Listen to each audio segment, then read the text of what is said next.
Padre, del Hijo, del Espíritu Santo. Amén. Queridos hermanos, nuestro Señor Jesucristo, el Hijo de Dios encarnado, hecho hombre, vino para dar su vida por los pecadores, rescatar la humanidad y también iluminarla con la sana doctrina, con la enseñanza verdadera, porque por desgracia el pecado dejó a la naturaleza humana herida, inclinada al mal, al error, a los vicios, y de ahí los problemas de los vicios y pecados de los hombres.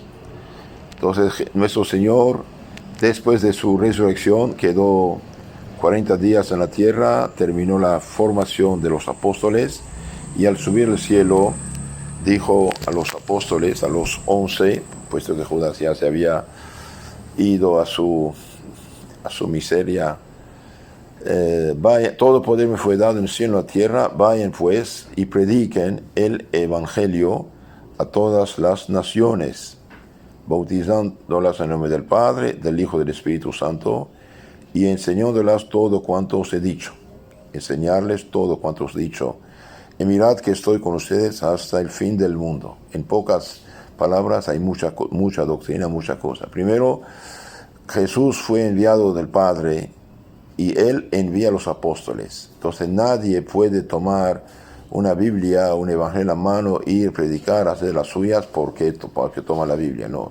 Como el Padre me ha enviado, yo os envío. Vayan y prediquen, vayan, enseñen todo cuanto os he dicho, ni más ni menos, todo cuanto dijo el Señor, y bauticen a toda criatura, dice en San Marcos 16:16. ¿Qué pasó después de la ascensión de nuestro Señor? Esperaron unos 9 días, al 10º viene el Espíritu Santo sobre los apóstoles para recordarles todo lo que nuestro Señor les había dicho y enseñado. Porque nuestro Señor no escribió nada. Cuando al subir al cielo dice, vaya a predicar el Evangelio, hoy la mayoría de la gente piensa que es el libro. No hay nada escrito por el momento. El Antiguo Testamento sí está, pero el Nuevo Testamento nada está escrito, ¿sí?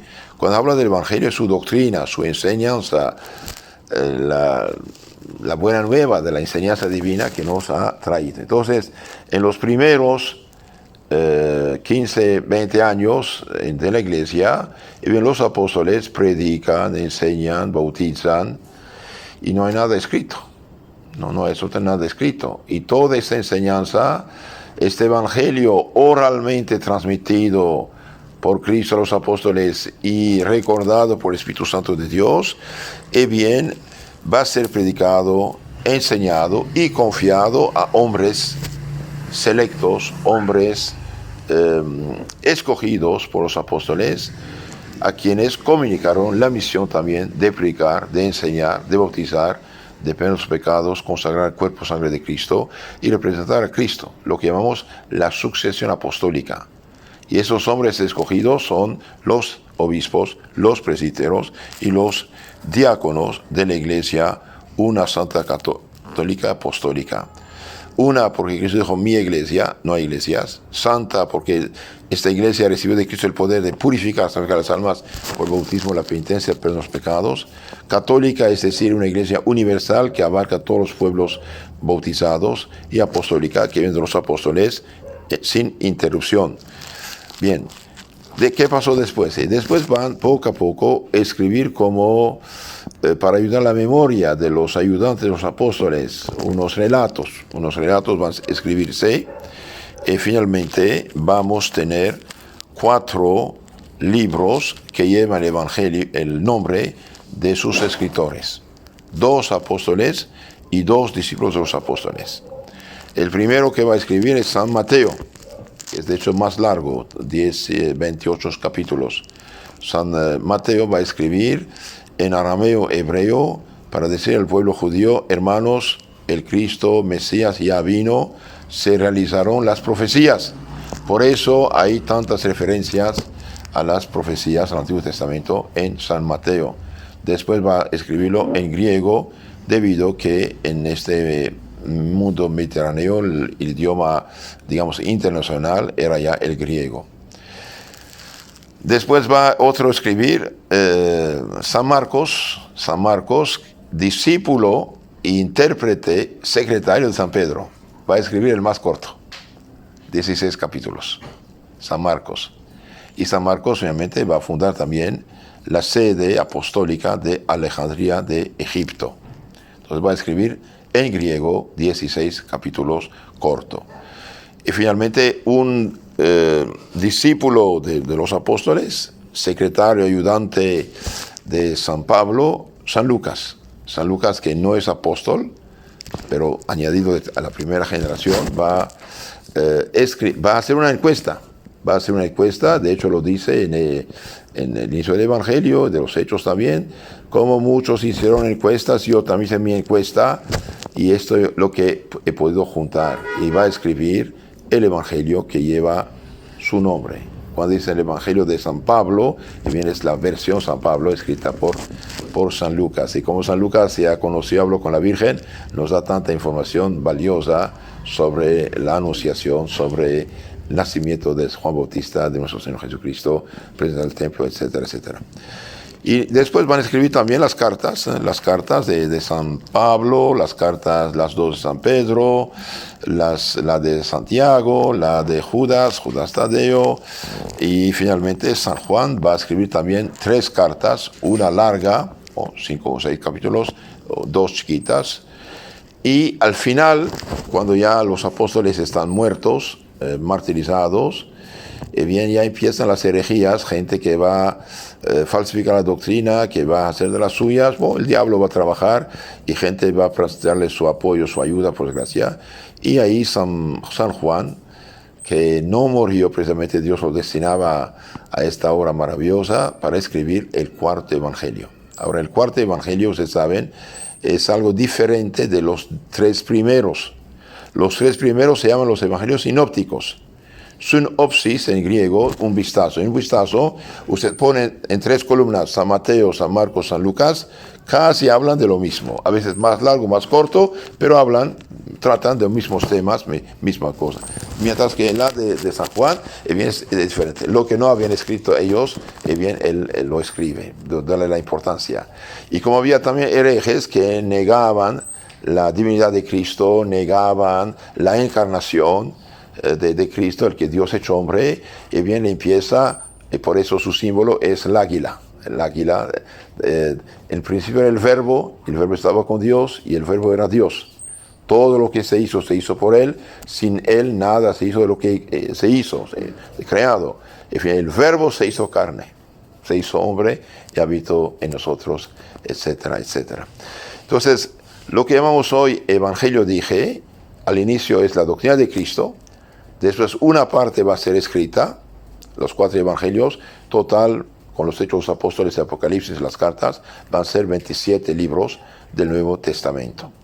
Más tarde, gente herética, o también gente de la Iglesia Madre, la Universal, la Católica, van a escribir de su cosecha otros disque evangelios.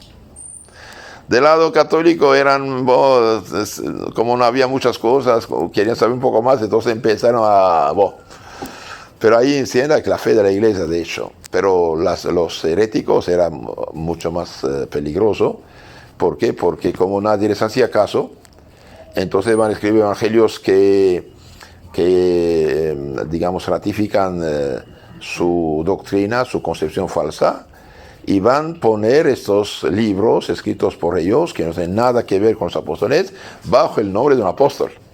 El Evangelio de San Pedro, el Evangelio de Santo Tomás, el Evangelio de disque Judas Iscariote, fíjese, etcétera, etcétera. Entonces hay varios de esos evangelios apócrifos, es decir, falsos, que tienen que ser rechazados, no leídos, porque eran falsa doctrina.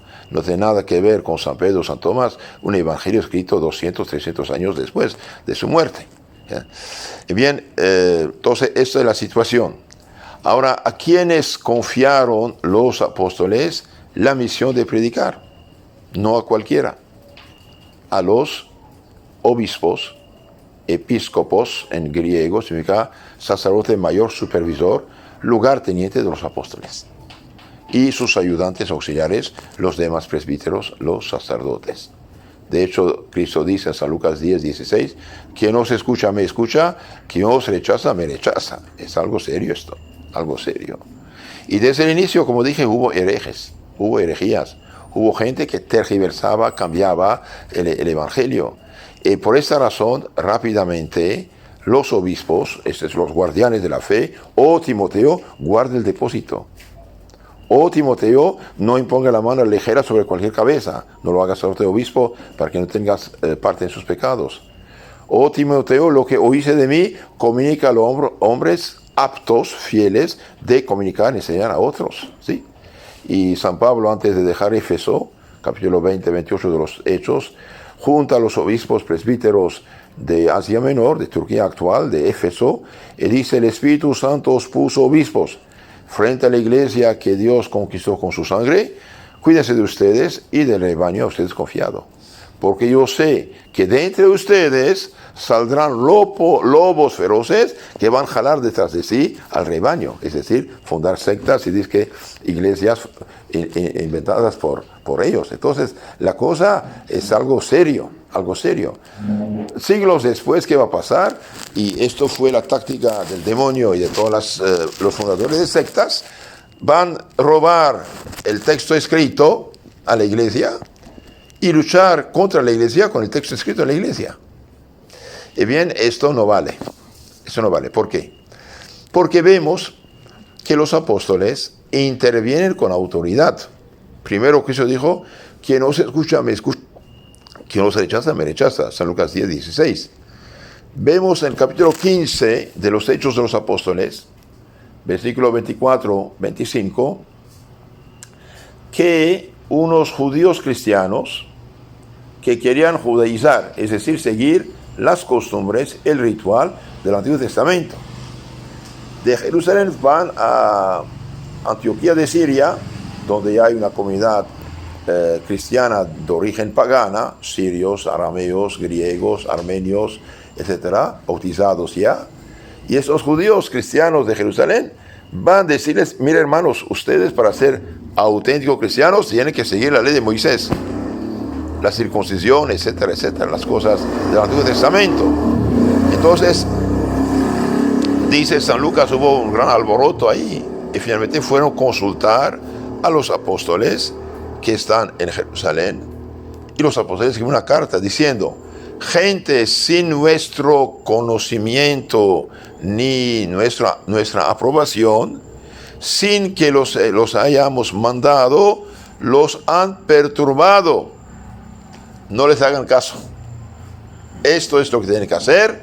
Y ahí dan órdenes, legislan leyes: abstenerse de la idolatría, de la fornicación, de la sangre, etcétera, etcétera. Algo de concesión todavía a los judíos, pero los de la sangre, por ejemplo.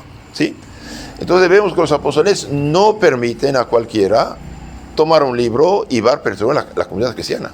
No permiten. Gente sin nuestro conocimiento, en nuestra autorización, sin que los hemos mandado, fueron perturbados. No les hagan caso.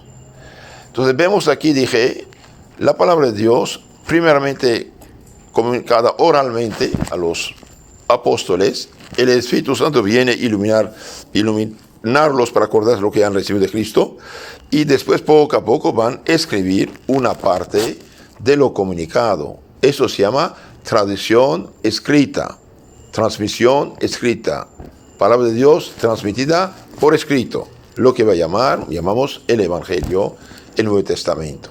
Y la parte no escrita precedió la escrita, porque toda la primera etapa de la evangelización es oral, y la parte escrita nos dice, al menos 4 veces San Juan dice, bien, todo no está escrito. Si hubiéramos escrito todo lo que dijo Cristo hizo, los libros no cabrían en el mundo. No cabrían en el mundo, es manera de hablar, ok, todo no está escrito. Eso capítulo 20, 21 lo mismo. No hemos escrito todo, escribimos esto para que sepan que Cristo es el Mesías, etcétera, etcétera.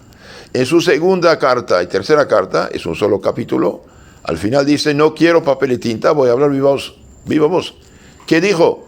Tradición apostólica. San Pablo escribe a Tito, a Timoteo, te escribo esas cosas para que sepas cómo comportarte en la casa de Dios, que es con eso está en la verdad.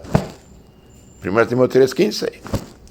Cuando vengo voy a decir las demás cosas. ¿Qué dijo? Tradición apostólica, oralmente transmitida, etcétera, etcétera. Entonces, ¿qué pasa después?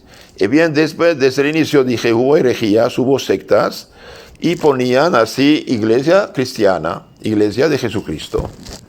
Y uno, por ejemplo, iba a una ciudad, supongamos, va un cristiano de Jerusalén, va a Alejandría, de Egipto, hay cristianos ahí, claro, San Marcos estuvo ahí, etc. Y bien ve iglesia cristiana, entra y ve que están predicando herejías, que niegan la encarnación de Cristo Dios, etcétera, etcétera. Va a otro lugar, otra herejía, otra secta, que son cristianos. Entonces ahí los obispos, encargados por los apóstoles, dijeron, cuidado, solamente puedes frecuentar la iglesia cristiana universal, la católica, la que abarca todas las comunidades cristianas en una sola, la católica, en ninguna otra. Bien. Esta es la situación. Ahora, siglos después, por desgracia, estas primeras herejías fueron resucitadas por el pobre sacerdote hinchado de orgullo y manipulado también por su orgullo, la fama y los políticos. Martín Lutero va a falsificar radicalmente el Evangelio en nombre del Evangelio. Hacen pasar Lutero por un campeón y piensan mentira. Antes de que Lutero nacía, había varias traducciones de la Biblia en alemán. En tiempo de Lutero ya había 16 traducciones. Lutero hizo una traducción falsificada deliberadamente. Y cuando lo denunciaron, los sacerdotes realmente fieles a la iglesia, ahí corregía a escondidas. Pero falsificó la Biblia. Eliminó 14 libros de la Biblia. 7 del Antiguo, 7 del Nuevo. Después se recuperaron los 7 que eliminó del Nuevo para tomarlo completo, católico. Pero el error mayor de Lutero es haber ignorado por completo y menospreciado la tradición apostólica, toda la enseñanza cristiana oralmente comunicada por los apóstoles a sus sectores. Un error fatal. La Biblia, máxima autoridad, ok, pero la Biblia no habla. Entonces un libro mudo va a ser interpretado supuestamente por el Espíritu Santo, lo que es mentira. Cada quien va a leer e interpretar. Entonces ya no hay entre la persona que lee y el libro una persona autorizada que te dice esto significa esto. Entonces cada quien va a leer y supuestamente el Espíritu Santo va a iluminar lo que es mentira. ¿Por qué? Porque si fuera el Espíritu Santo, ¿por qué hay tantas sectas entre los protestantes? ¿Por qué hay tantas diferencias? ¿Por qué hay tantas contradicciones? Cuando yo hablo con protestantes, testigos de Jehová, esto no. Sí, pero de ustedes salieron. ¿De ustedes salieron? Cuando hablo de mormones, esto no. Pero de ustedes salieron. Todos eran protestantes, sus fundadores. Entonces, sola Biblia, libre examen, es mentira. Es injusto. Es falsificación. Esto no viene de Dios. Ahora, la iglesia siempre veneró, amó la Sagrada Escritura, claro que sí. Decir que antes de Lutero la Biblia estaba escondida o amarrada con cadenas, etc. Espere, señores, ¿de qué hablamos? Desde el inicio, la Sagrada Escritura fue traducida en todos los idiomas cristianos. Fue traducida muy rápidamente en arameo, del hebreo griego, fue traducido en el arameo, idioma cristiano de todo el Medio Oriente, Palestina, Líbano, Jordania, Siria, Irak actual, lo que va a ser la pshita, la sencilla, toda traducida en arameo, el idioma de esos cristianos. Después va a ser traducida en armenio, va a ser traducida, ya fue escrita en griego, el Nuevo Testamento, entonces se va a traducir todo, ya estaba traducida el Antiguo Testamento en griego, ya de unos 250 antes de Cristo ya. Y el Papa San Dámaso no esperó las cosas, y ya estaba traducida en latín, pero como la palabra de Dios no puede ser modificada y tiene que tener la mejor traducción posible, encargó el más grande de los especialistas de idiomas en esta época, San Jerónimo, de revisar las traducciones existentes para tener el texto más fiel posible al original.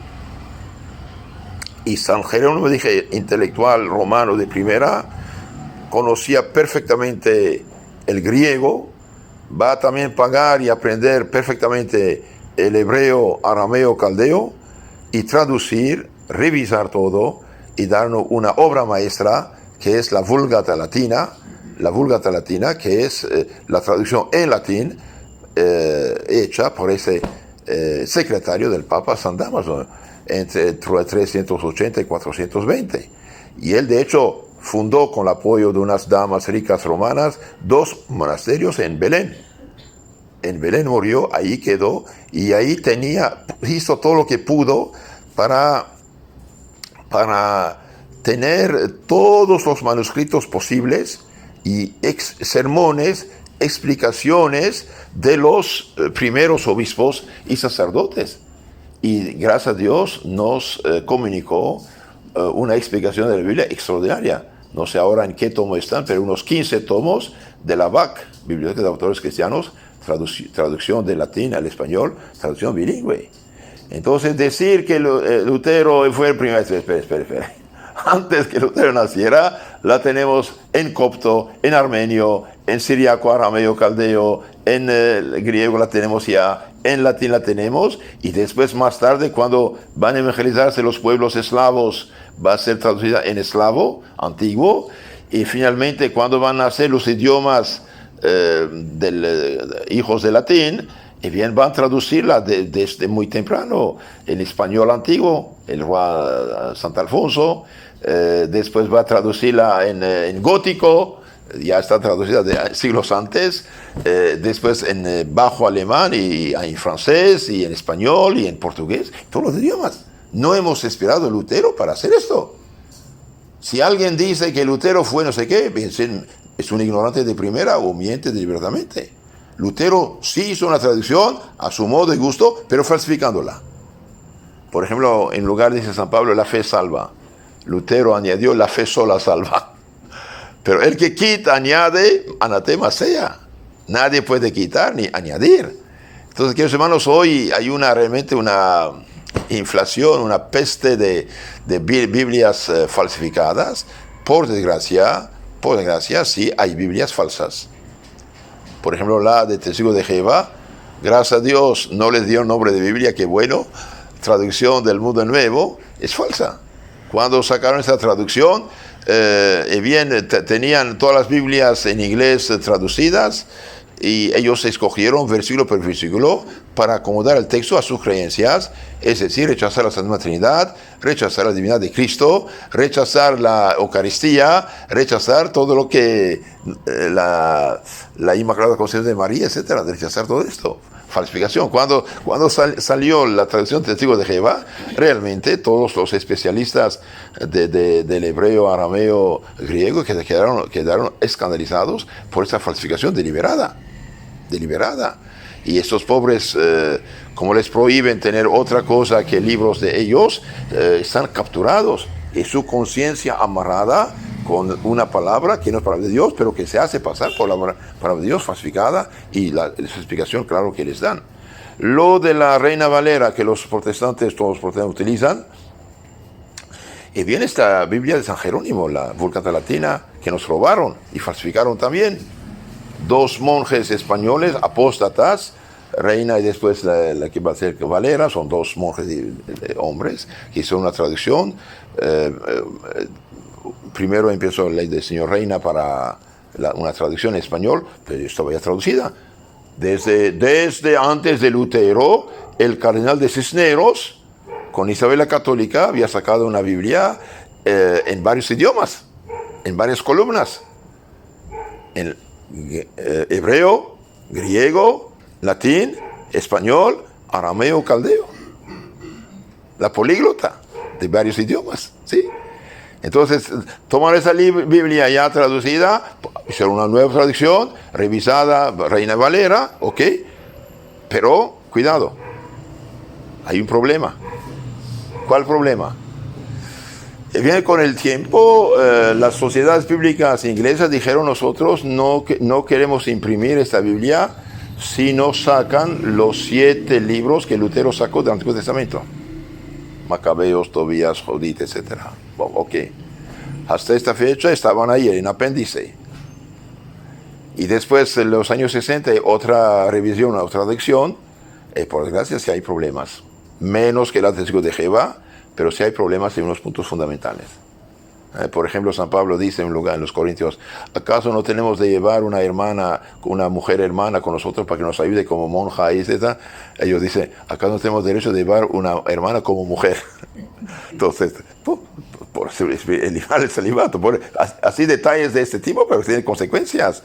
La Biblia, ¿verdad?, dice: Dios salve María, llena de gracia, de santidad, salve la favorecida de Dios, por ejemplo, San Lucas 1:28, etcétera, etcétera. Sí hay problemas de este tipo. Además, la Iglesia siempre siguiendo la orden dada por el príncipe de los apóstoles San Pedro, que dice en su carta: hermanos, dice, según la sabiduría que Dios le ha dado a San Pablo, hay cosas difíciles en sus cartas, que los imprudentes tergiversan para su condenación, su perdición.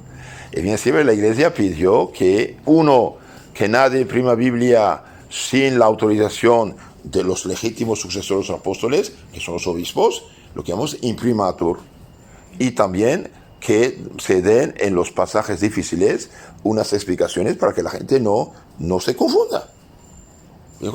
Entonces, de ahí decir que la Iglesia prohibió la Biblia, no sea tonto, mentiroso de primera.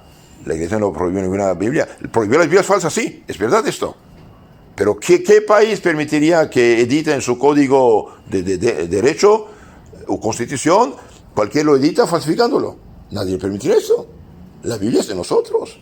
Ahora, la Biblia resumida, la Biblia, podemos decir, sintetizada, las verdades importantes de la fe, de la moral, de la santificación, de la espiritualidad, esto se llama catecismo, que es la prédica de los apóstoles, comunicada de siglo en siglo en la Iglesia. Entonces, resumen, nuestro Señor no escribió nada, no vamos a escribir nada. ¿Ok? Los primeros años el Evangelio está explicado, oralmente comunicado, no hay nada escrito.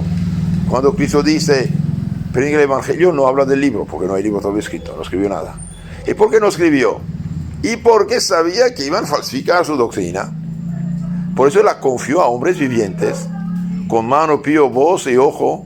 Es muy sencillo. Por eso San Pablo dice: si alguien les comunica un evangelio distinto, diferente, anatema sea. ¿Qué había pasado a la comunidad de los Gálatas en Asia Menor, Turquía actual? ¿Y por qué unos judaizantes fueron a perturbarlos? Oh, Gálatas insensatos, ¿quién les ha transformado la cabeza? Etcétera, etcétera. Entonces, cuidado. Hoy decir sola escritura, nada más, espere, Señor. ¿Quién me garantiza que este libro llamado Biblia, o esos 27 libros del Nuevo Testamento, quién me garantiza que los apóstoles es palabra de Dios? La Iglesia. La Iglesia. Es la Iglesia que me garantiza. Y la Iglesia, una Santa Católica Apostólica, me explica lo que significa esto. ¿Por qué? Porque siempre hubo comunicación oral. Comunicación oral. Porque, queridos hermanos, estos textos no es un curso sintético, etc. Son cartas. Hay un problema, San Pablo escribe una carta. ¿Ok? Pero la enseñanza fue confiada a los obispos. Por ejemplo, sobre la Eucaristía hay muy poco. Muy poco. ¿Por qué? Porque desde el inicio, los paganos, los judaizantes o judíos anticristianos, empezaron a atacar a los cristianos, calumniándolos de hacer sacrificios humanos, comer carne humana, etc.